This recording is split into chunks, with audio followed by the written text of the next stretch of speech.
इस देश पर नवम गुरु के जो उपकार है वो 5000 साल के बाद भी इसका शुक्राना अदा नहीं हो सकता, कोई भूल नहीं सकता।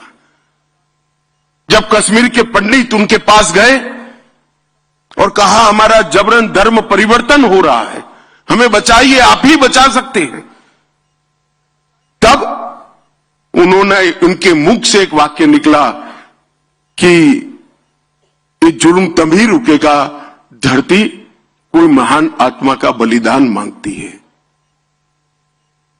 और मित्रों, उसी वक्त कहते हैं ना, पूत के लक्षण पालने से, उसी वक्त 8 साल का बालक गोविंद राय दशम पिता पास में खड़े थे। उन्होंने एक क्षण का भी विचार करके करे बगैर कहा कि आपसे महान कौन हो सकता है, अगर बलिदान देना है तो आपको ही देना चाहिए। एक 8 साल का बच्चा अपने पिता को कहता है कि आप तो बड़े महान हो, अगर बलिदान देना है तो आपको देना चाहिए, रोक के धर्म परिवर्तन को। और फिर नवम गुरु की वो महान यात्रा दिल्ली तक की, और औरंगजेब को कहा कि धर्म परिवर्तन बंद करो, मुझे अगर धर्म परिवर्तित कर देते हो तो पूरा भारत धर्म परिवर्तन करने के लिए तैयार है। और जो यातनाओं का वर्णन है, मैं तो यहां बोलना भी नहीं चाहता, बोल भी नहीं सकता। इतनी यातनाएं सहन करने के बाद भी जुल्मी और अत्याचारी लोगों के सामने अपने मक्कम इरादों को कभी उन्होंने पिघलने नहीं दिया। ढेर सारी यातनाएं सहन कर अपना बलिदान दिया। दिल्ली का शीशगंज गुरुद्वारा आज भी और सैकड़ों साल बाद भी सभी देशभक्तों के लिए सबसे बड़ा तीर्थ स्थान बना हुआ पड़ा है। और ये सभी देश के लोगों को दिखाता है कि एक व्यक्ति अगर चाहे तो शासक कितना भी जुर्मी हो कुछ नहीं कर सकता, व्यक्ति का बलिदान उसको शासक से ऊपर उठा लेता है। और तिलक और जनेऊ इसकी रक्षा के लिए, हिंदुओं की रक्षा के लिए, स्वधर्म की रक्षा के लिए उन्होंने अपना बलिदान दिया। और कोई दुनिया के इतिहास में बलिदान नहीं मिलता ऐसा। कई लोग लड़ते हैं, लड़ना चाहिए, लड़ते हैं, उसमें जय पराजय दोनों होता है, मगर आप जब जाकर कहकर जाते हो ऐसे जुर्मी शासक के सामने कि आप अगर मुझे धर्म परिवर्तित कर दोगे तो पूरा भारत धर्म परिवर्तित हो जाएगा। उनको मालूम था कितने अत्याचार होंगे और उनको डराने के लिए उनके साथियों पर भी अत्याचार किए गए, हिम्मत तोड़ने के लिए, मगर जरा भी डिगे बगैर अपना बलिदान दिया। और वही प्रेरणा दशम पिता के लिए एक बहुत बड़ा संस्कार का स्रोत बन गई। और दशम पिता ने जो किया वो तो बड़ा कमाल कर दिया। खालसा पंथ की स्थापना की और उनको कई लोग आज भी झिझकते हैं, मगर मैं हमेशा कहता हूं कि ये नवम गुरु और दशम पिता न होते तो भारत में कोई भी ना हिंदू होता ना सिख होता, सब हमारे संस्कार धर्म समाप्त हो जाते। और इसीलिए उनको हिंद की चादर कहते हैं, उनको पंजाब की चादर नहीं कहा, उनको हिंद की चादर कहा गया। पूरे इतने विशाल देश के सभी धर्मों की रक्षा के लिए उन्होंने अपना बलिदान दिया। और दशम पिता के जीवन को तो कौन भूल सकता है। इतनी कम आयु का जीवन, इतना विद्वान व्यक्ति, फारसी भी बोल सकते थे, ब्रज भाषा भी बोल सकते थे, संस्कृत बचपन से सीखे थे, गुरुमुखी में कई ग्रंथों की रचना की, लगभग 7 भाषाओं को अच्छे तरीके से वो जानते भी थे और बोल सकते थे। बहुत अच्छे कवि थे, बहुत अच्छे घुड़सवार थे। अभी एक युवा सिख बच्चा मेरा पगड़ी बांध रहा था, उसको मालूम नहीं होगा कि गुरु साहब पगड़ी बांधने की स्पर्धा करते थे और बड़ा इनाम देते थे उनको, जो अच्छी पगड़ी बांधते थे उनको। घुड़सवारी, तीरंदाजी और बहुत बड़ी आध्यात्मिक विरासत का वारस, इतना सब कभी भी ईश्वर एक व्यक्ति में नहीं भरता है। तभी भरता है जब ये युग पुरुष होना होता है। इसीलिए दशम पिता में सारी चीजें एक साथ फूट फूट कर भरी थी। वीरता और बलिदान दो अलग गुण हैं। कई वीर होते हैं, इनमें बलिदान का गुण नहीं होता है। वीर होते हैं, दुनिया में सबसे बड़े वीर के वीर भी देखे गए हैं, मगर बलिदान का गुण नहीं होता है, समर्पण का गुण नहीं होता है। दशम पिता में वीरता भी थी और बलिदान भी थी। वो भी लड़े, कभी हार नहीं स्वीकार करी, मगर जब दो बेटे चमकौर साहिब में लड़ने के लिए बाहर निकलने के लिए तैयार हुए, उन्होंने जरा भी दया माया दिखाए बगैर हंसते हंसते कहा, सब जा रहे हैं, तुझे भी जाना चाहिए। और वो भी कोई लड़ने की उम्र नहीं थी, मगर दोनों बेटे को, और युद्ध का परिणाम तो तय था। कच्ची घड़ी के अंदर बैठे थे, चारों ओर समंदर जैसी सेना थी, युद्ध में क्या परिणाम आना था? शहीदगी ही आनी थी। इतने विचक्षण योद्धा को ये मालूम नहीं था क्या? उसको मालूम था, मगर उसने कहा कि धर्म के लिए अगर बलिदान की जरूरत है तो मेरे घर से शुरुआत होनी चाहिए, मेरे साहबजादों ने शुरुआत करनी चाहिए। और दोनों साहबजादे वहां पर शहीद हो गए। हिमालय की तरह अड़िग रहकर लड़े। भूख, प्यास, भय, संख्या की विषमता, इस सब होने के बावजूद भी लड़े। और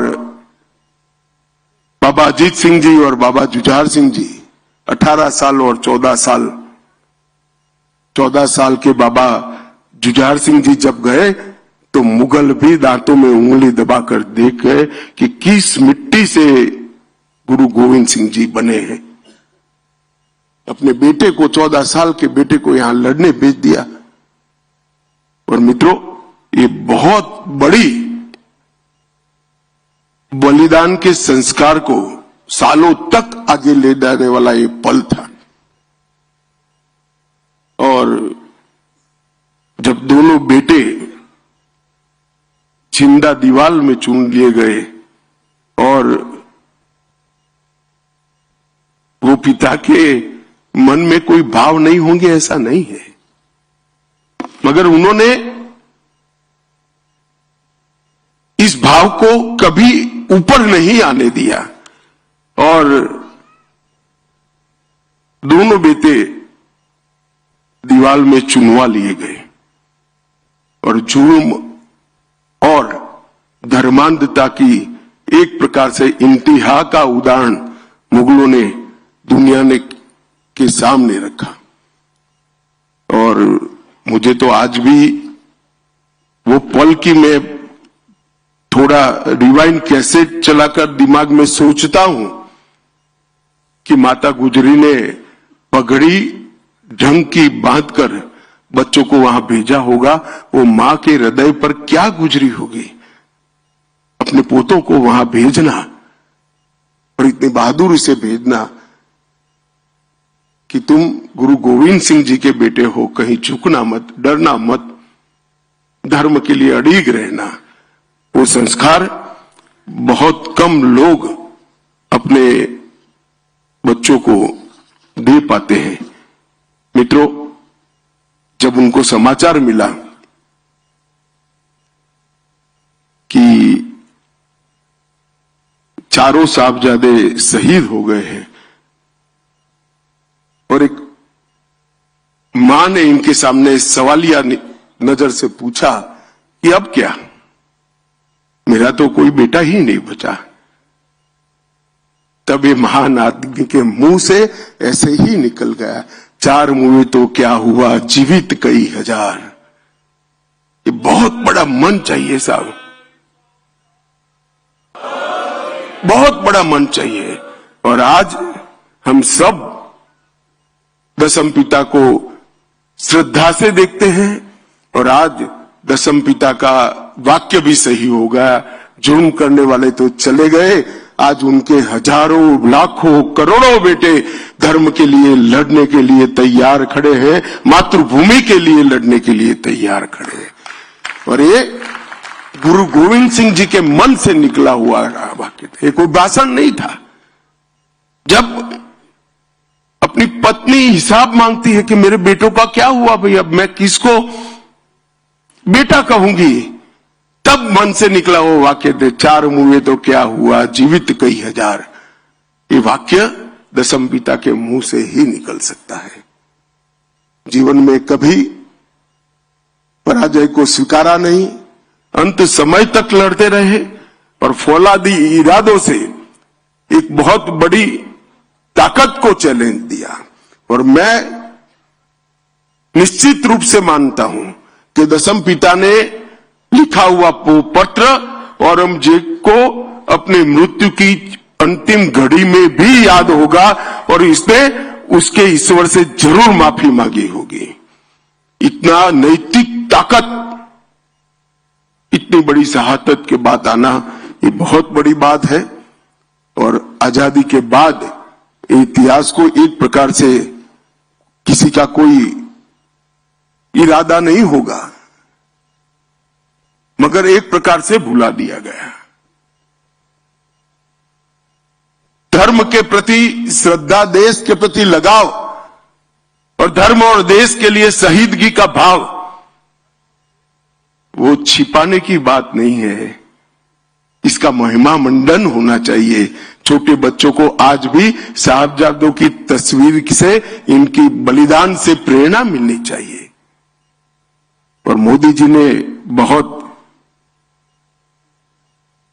मन से तय किया कि 9 जनवरी 2022 को प्रकाश पर्व के दिन ने तय किया कि 26 दिसंबर को पूरे देश में वीर बाल दिवस मनाया जाएगा और पूरा देश गुरुओं के वो वीर बालकों के प्रति शुक्राना अर्ज करेगा। आज मैं यहां आया हूं, 3 साल हो गए। 3 साल से इस देश की केरल हो या तमिलनाडु, गुजरात हो या बंगाल, हर प्राथमिक स्कूल के अंदर साहबजादों का 26 दिसंबर को जीवन कवन पढ़ा जाता है।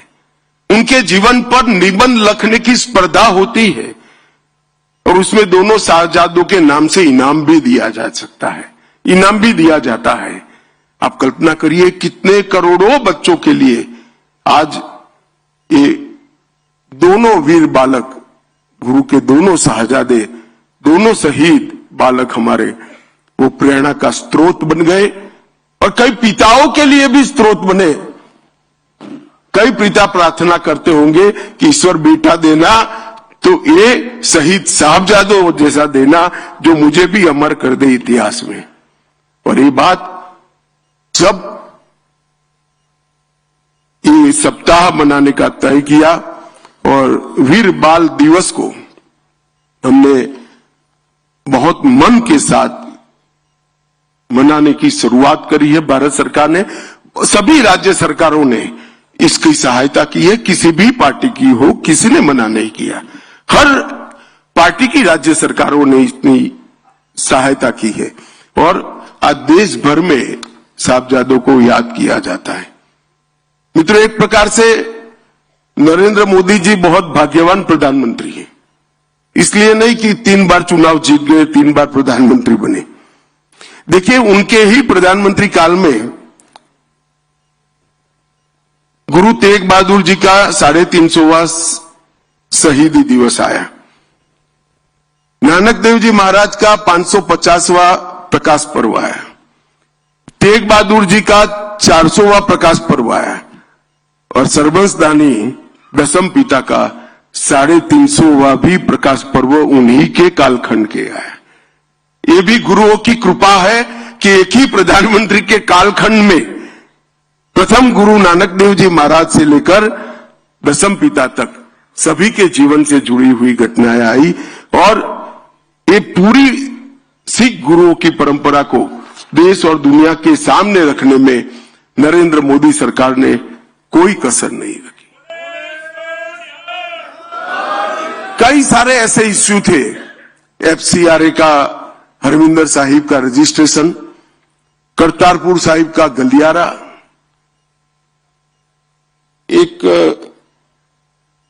इसके साथ साथ 3 दशक के बाद सिख दंगों के जितने भी पीड़ित हैं वो केसों को रीओपन कर जिन्होंने गुनाह किया था उनको जेल के पीछे डालने का काम किया, 5 लाख रुपया मुआवजा दिया और अब सैनी साहब नौकरी भी ढूंढ कर दे रहे हैं। मैं तो बहुत धन्यवादी हूं सैनी का कि इन्होंने इतने समय के बाद परिवारों को ढूंढकर नौकरी देने का काम किया।